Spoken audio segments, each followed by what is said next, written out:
Here's the truth about perfect shooting form. All right, let's get things started with talking about different players. So if you look at like Larry Bird, he shot like this. He brought the ball back here. You watch Klay Thompson, he's got a nice wide base. He's got a super perfect textbook guide hand. You watch Steph Curry, he's gonna bring the ball up a little bit quicker, has a very slight thumb flick, but it happens right before he releases the basketball. You watch Kyrie Irving, he's gonna thumb flick even more towards the end of the release of the basketball. You watch a guy like Kevin Durant, he's gonna bring the basketball like this over to the shooting hand side. Ray Allen brought the ball a little bit further from his body than a lot of other shooters and had a higher set point. And then Reggie Miller crossed his arms on the release. So those are all very different shooting forms, and yet they're all great shooters. So what gives? Because we always hear about this perfect shooting form. Does it exist? So the fact of the matter is, as players are young, they start shooting, right? And they're gonna do different things based on what it takes for them to get to the ball, to the hoop, based on different ways that maybe they've been taught to shoot, based on different game situations, and they figure out this is a quicker or better way to get my shot off. Example,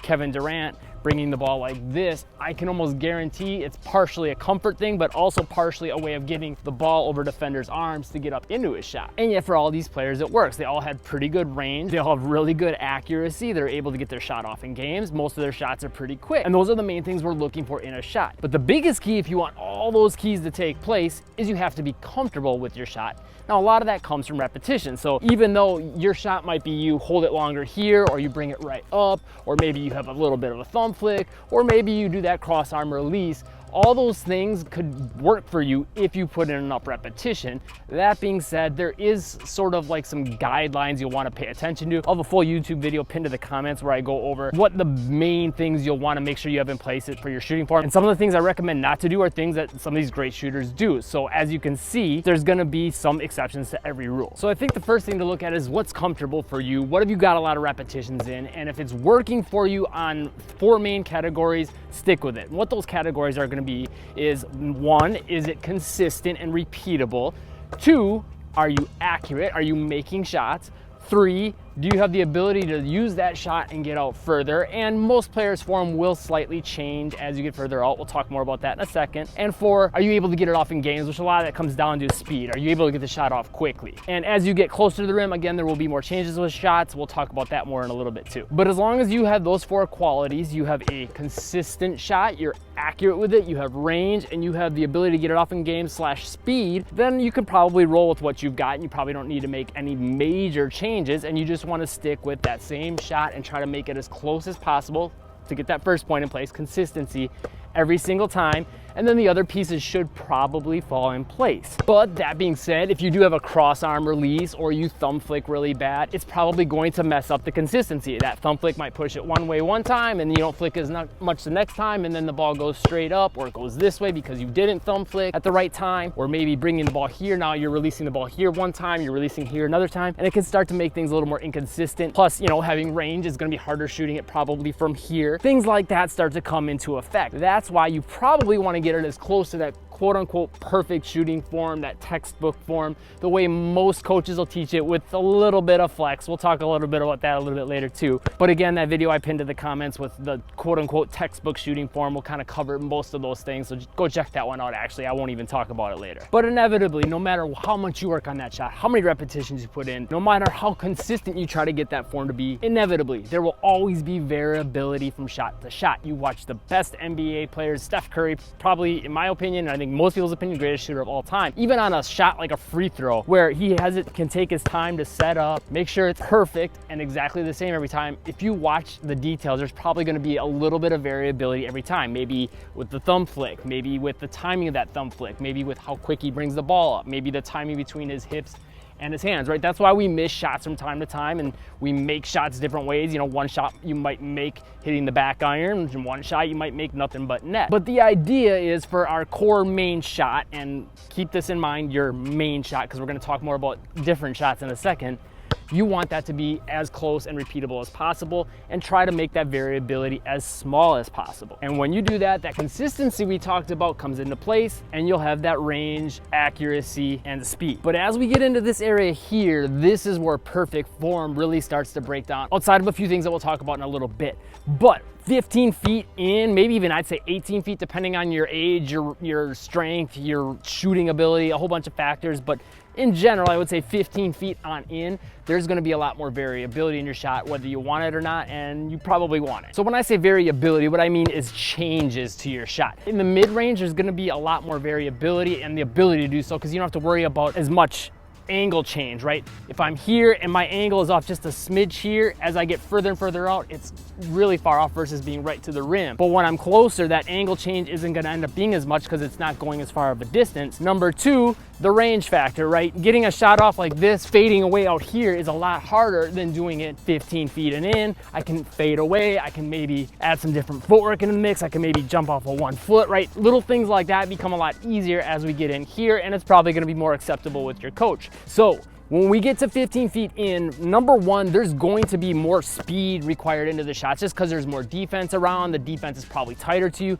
So in general, that shot has to happen a little quicker. So there's gonna be little changes in your footwork. There's going to be little changes with how quick you bring the ball up. Sometimes you have to get it up there quicker. Sometimes maybe you have to hang in the air before you get the shot off. Sometimes your feet are gonna be squared, sometimes not as squared. Sometimes they're gonna be more of that ideal positioning, which again is covered in the video that's pinned to the comments on the more perfect shooting form that I recommend as a guideline for your main form. But around here, we kind of have to think about, number one, getting rid of the main form out of necessity to get shots off.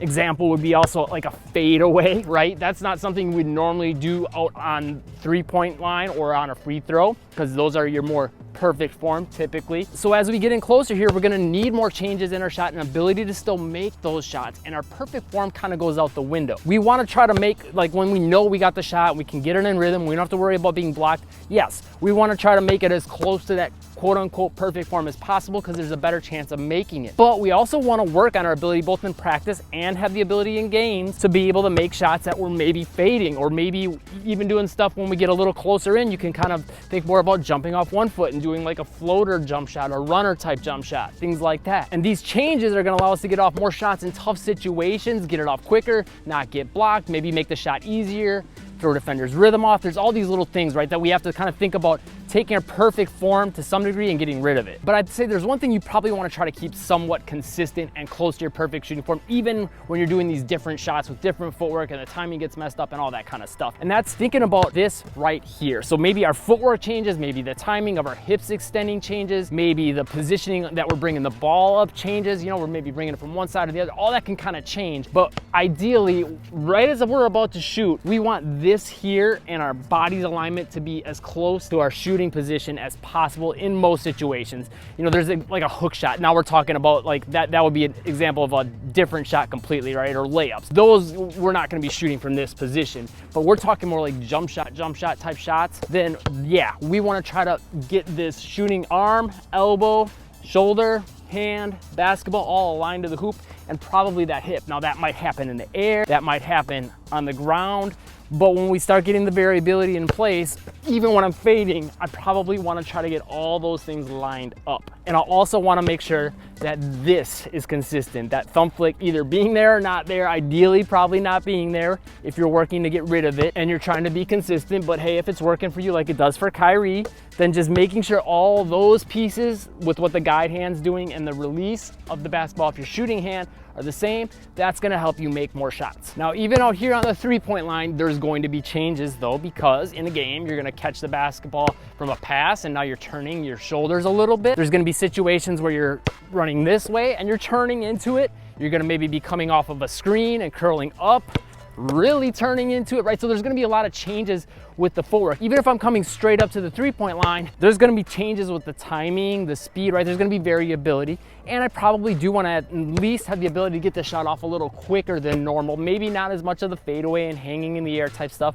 Unless you're a little bit stronger, older, more advanced, then maybe think about that. But generally, if you're at, I'd say, high school level or younger, unless you're really high level high school, most coaches aren't gonna wanna see you, doing fadeaway 3-point shots and things like that. And you're probably not gonna be very consistent on them unless you really put in the time to work on them. And with that said, I think we're in an era where, okay, this shot, if you got this down, this is solid. There's always room for improvement because no one makes 100%, but if you feel like there's a certain shot that you could get, like one thing that you're seeing right now is the jumping off of 1 foot or a little bit more of the fades and the turnarounds. you know, not a full fadeaway from three, but, you know, maybe a sideways into it. Maybe that's something you should work on, because as the game expands, evolves, and players get used to this rhythm of boom, 1-2, or boom, hop right into your shot, it becomes predictable and they start to know how to defend it, block it, where to be, when to be there. But if you can start to go off 1 foot, that's going to throw off their positioning and timing. If you can fade, that's going to throw off their positioning. They're waiting for the shot here, right?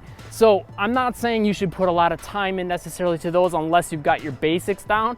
And even then, they're still gonna need work. Steph Curry still works on this shot, but maybe it's something you put a little time into to get it into your bag so you have another option in games. But that's, of course, once you've got comfortable with it and you've mastered it. You don't wanna just start doing this kind of stuff without even trying it too much, unless you're in a pinch, like end of the shot clock, game clock running out, and that's the only shot you can get off and no one else is open, then yeah, maybe you'll need those shots. And if you're working on that in practice, it'll make it more effective for you in game. So as you can see, there's no such thing as a perfect shooting form, but I think there's a shooting form that you should have for your main shot, the one that you're going for on your free throws, most of your three-pointers, and when you have the ability to do so from 15 feet on in also. But even then, there's gonna be variability from shot to shot. You're gonna need it to make shots in games, and there's gonna be changes in shooting form from player to player. Again, that free workout that's pinned to the comments will really help you with your shooting in games. Check that out, grab it while you can, and I'll see you in the next video.